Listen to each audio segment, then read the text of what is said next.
Oh, Elizabeth Banks. You've spent the past few years graciously giving us our much sought-after insight into how unsuccessful female-led films have been in Hollywood for generations.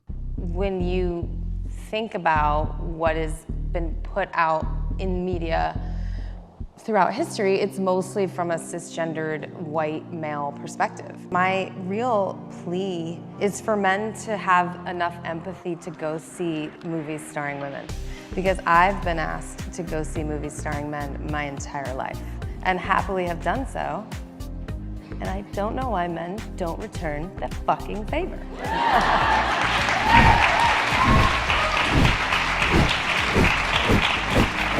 You've shown us how desolate the Hollywood landscape is when it comes to intriguing and memorable female characters. Our pop movie landscape bereft of double X chromosomes on our celluloid regardless of genre. You've even exposed the most influential director in the history of Hollywood as the closeted misogynist he is. It's like, went to Indiana Jones and Jaws and every movie that Steven Spielberg's ever made, and by the way, he's never made a movie with a female lead. Sorry, Steven. I don't mean to call your ass out, but it's true. The Color Purple, thank you. Okay, I'm wrong.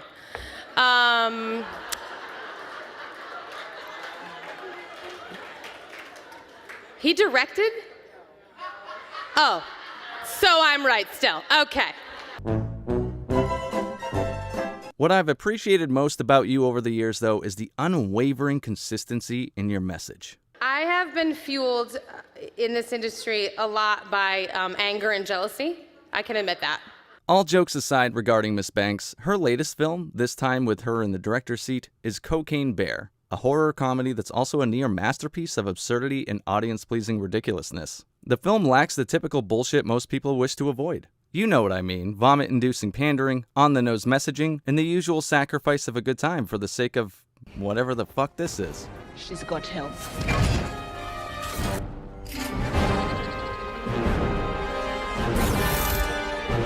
If you keep in mind who directed this film, acknowledging the fact that she's typically shoehorned her real-life politics into not just her films, but the stories, what she's produced with Cocaine Bear is a reminder that a lot of these people in Hollywood who've become laughingstocks because of their need for political correctness are actually really talented and good at what they do when you strip away all the bullshit and leave people to their craft.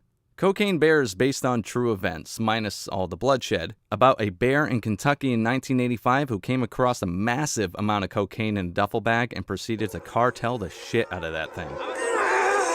The film starts out the same as the story unfolded in real life. A former Kentucky narcotics officer turned drug smuggler jumped out of an airplane and had a fucking heart attack midair. In the movie it's funnier because he just bumps his head, but the dude plummets to his death, dropping $15 million worth of cocaine into the wilderness and into the paws of a soon-to-be scar-faced bear, who surely, for a brief moment in time, was the most powerful being on the planet that day. I'm assuming Banks heard this story on a feminist retreat in the Kentucky wilderness and went right to work with writer Jimmy Warden, whose credentials include fuck all. But somehow, these two managed to pull off a huge win in my book. I feel like the general consensus after people saw the preview for this was how ludicrous the film looked, and with a good for the genre and good for the budget opening weekend of $23 million, seems like this is a synergistic situation. One where the studio asked, "Do you want to see something silly as fuck?"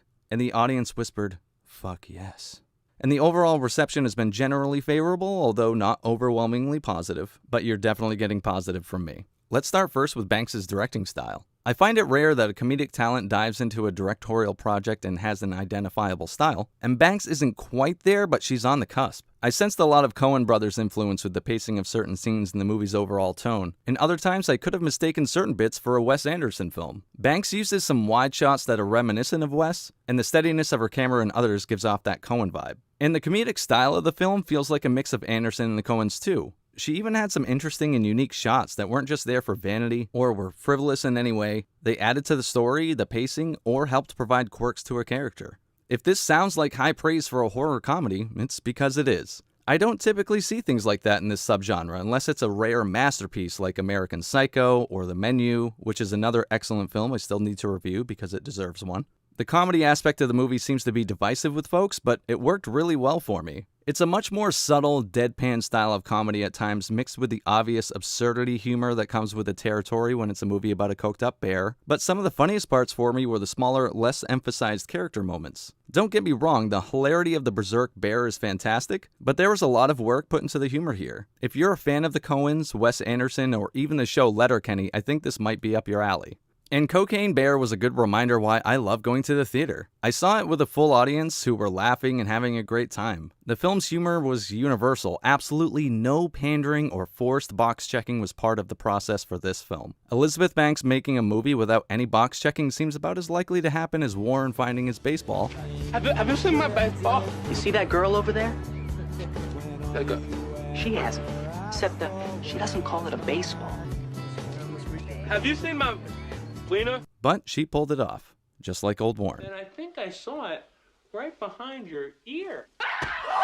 If you're a horror fan, this one's in the slasher vein. It's just instead of a hockey mask and machete, the killer uses cocaine and claws. And with a slasher movie comes the expectation of gore. Well, this movie delivers the gore pretty damn well. It's not as insane as a film like Terrifier, but it's certainly gruesome as fuck and should satisfy horror fans looking for awesome special effects. Speaking of effects, for a lower budgeted film, the bear looks pretty damn convincing. Absolutely zero complaints, particularly when taken into context. And I thought the acting was more than adequate for what the movie set out to be. In fact, the kid actors here are superior to most kid actors, so you're already off to a good start. But everyone seems to be having a good time. It's probably safe to assume such a silly concept might be a lot of fun bringing to life, and it shows on the screen. It's also Ray Liotta's final performance, and while it's certainly not his strongest, he was obviously having a blast with this one. And I was having a blast watching it, and I'll definitely watch it again when it's streaming. While the reviews have not been overwhelmingly positive, I remain steadfast that Elizabeth Banks has made a fun, funny, gory horror comedy. When I review movies, I have similar principles to Gordon Ramsay. We don't share an accent, but we do share an affinity for F-words. Fucking nice, Bridget. Don't fucking eat it! I know that's weird, but hear me out. Here's a master chef who can enjoy eating at a food truck and a $5 burger the same way he can enjoy a $500 a head 5 Michelin star restaurant, because he can keep things in perspective. If he knows he's getting a $5 burger from a food truck, he compares it to other $5 burgers from food trucks, not a 5 Michelin star restaurant. That was delicious. Yeah. David, that's better than anything I've eaten in the hotel. You know that. Is there? Delicious. So I'm not looking at Cocaine Bear and pairing it up against The Godfather or The Dark Knight or even Halloween, which is a slasher classic, because this is a horror comedy, and I've seen some great ones in that genre, so that's where my expectations hang out. And sure as shit, Cocaine Bear more than surpassed them. It promised a goofy, absurd romp, and that's exactly what it provided, and it did it more than competently. Kudos to Elizabeth Banks and company for pulling this one off.